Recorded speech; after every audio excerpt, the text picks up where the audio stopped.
Good evening everyone, कैसे हैं? बढ़िया। इसमें आपको बताएंगे रेपो रेट किसे कहते हैं, तो आइए जानते हैं। रेपो रेट यानी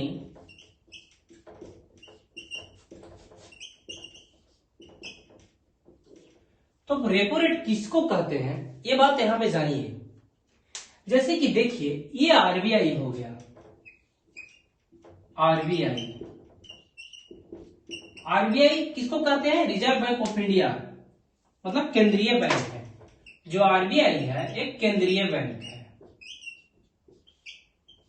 केंद्रीय बैंक। इसकी स्थापना कब हुआ था भाई? आप कमेंट में कीजिएगा, स्थापना आप कमेंट में कीजिएगा, ठीक है। तो आरबीआई के ये तो सरकार का बैंक हो गया। अब आपने कभी सुना होगा कि आरबीआई का एटीएम है? नहीं सुना होगा। आरबीआई एक ही होता है। तो आरबीआई के नीचे बहुत सारे कॉमर्शियल बैंक होते हैं। कॉमर्शियल बैंक,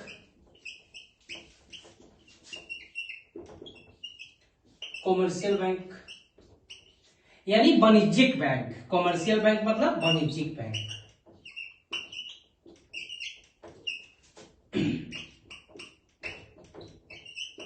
अब वाणिज्यिक बैंक में कौन कौन आते हैं? बहुत सारे बैंक आ जाते हैं। एसबीआई, पीएनबी,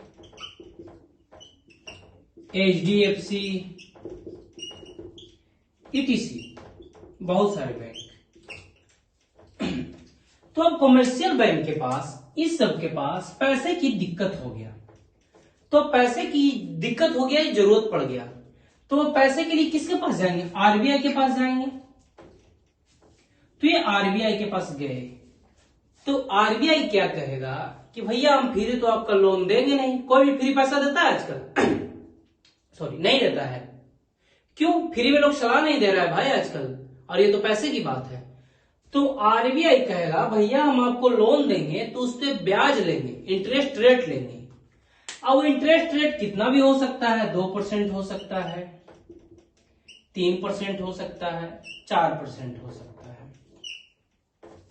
लेकिन यहां पे एक बात ध्यान रखिएगा, जब आरबीआई से लोन लेने जाएगा तो शॉर्ट टर्म लोन लेने जाएगा, शॉर्ट टर्म के लिए। शॉर्ट टर्म किसको कहते हैं? शॉर्ट टर्म यानी मतलब 14 दिनों के लिए लोन लेने जाएगा भाई, 14 दिनों के लिए। इसी को शॉर्ट टर्म कहते हैं।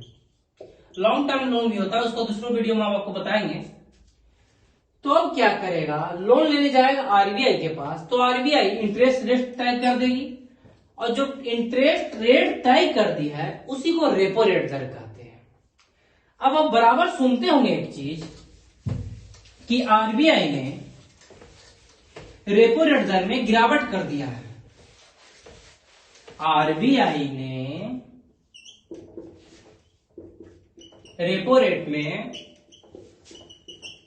रेपो रेट समझ गया है ना? रेपो रेट में गिरावट कर दिया है, यानी ब्याज दर कम कर दिया है। ब्याज दर कम कर दिया है। अब ब्याज दर कम क्यों करता है भाई? तो मार्केट में पैसा की कमी हो जाता है। अब मार्केट में पैसा का कमी हो जाता है तो इससे क्या लेना देना है, तो आपको यहां पे डायग्राम हम समझाएंगे। जैसे कि देखिए, ये मार्केट है यानी बाजार। अब बाजार में पैसा की कमी हो गया, पैसा की कमी, तो आरबीआई क्या करेगी? रेपो रेट में गिरावट कर देगी, यानी ब्याज दर में गिरावट, रेपो रेट में कमी। यानी जब रेपो रेट में कमी करेगी, ब्याज दर में कमी करेगी, तो क्या करेगी? बहुत सारे लोन के लिए दौड़ेंगे बैंक, तो बैंक क्या जाएगी? आरबीआई के पास जाएगी, यानी कॉमर्शियल बैंक, यानी एचडीएफसी, पीएनबी, बहुत सारे बैंक, कॉमर्शियल बैंक किसके पास जाएगी? आरबीआई के पास जाएगी कि भैया आप तो सस्ता ब्याज दे रहे हैं तो हमको भी दीजिए। तो अब आरबीआई कॉमर्शियल बैंक को देगा सस्ते ब्याज पे। जब ये भैया कॉमर्शियल बैंक यानी पीएनबी हो गया, एसबीआई हो गया, एचडीएफसी हो गया, बहुत सारे अन्य बैंक होंगे, अब ये सस्ते दरों पे जब ये पैसा लेंगे सस्ते ब्याज पे, तो अब ये क्या करेंगे, लोगों को भी बांटेंगे कि भैया ले जाइए ब्याज आप भी सस्ते दरों पे। तो लोग क्या करेंगे, लोन ज्यादा लेंगे, मतलब पब्लिक क्या करेंगे, लोन ज्यादा लेंगे, पब्लिक लोन ज्यादा लेंगे। अब जब पब्लिक ज्यादा लोन लेंगे मेरे भाई, तो खर्च भी ज्यादा करेंगे। बिल्कुल, मेरे पास अगर 100 रुपया है और 100 रुपया से 1000 रुपया हो गया, तो हम ज्यादा खर्च करेंगे पैसा, क्योंकि आवश्यकताएं बढ़ जाएगी। तो अब ये पब्लिक क्या करेगी, उद्योग लगाएगी, नए नए कार खरीदेगी, घर बनाएगा, मकान खरीदेगा, जमीन लेगा। तो क्या होगा, डिमांड बढ़ जाएगा। जब पैसा अगर किसी के पास आ जाएगा तो डिमांड बढ़ जाएगा, और जब डिमांड किसी चीज का बढ़ जाता है तो सप्लाई भी होना जरूरी है। जैसे मार्केट में ये पेन का अगर डिमांड बढ़ जाए, जैसे कि 100 आदमी खरीदने के लिए पेन को तैयार है, तो ये पेन को और बढ़ोतरी किया जाएगा कि भाई और ज्यादा से ज्यादा बनाया जाए।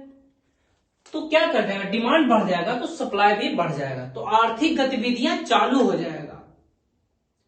तो इसीलिए रेपो रेट दर में गिरावट कर दी जाती है। आपको नेक्स्ट वीडियो में हम रिवर्स रेपो रेट बताएंगे।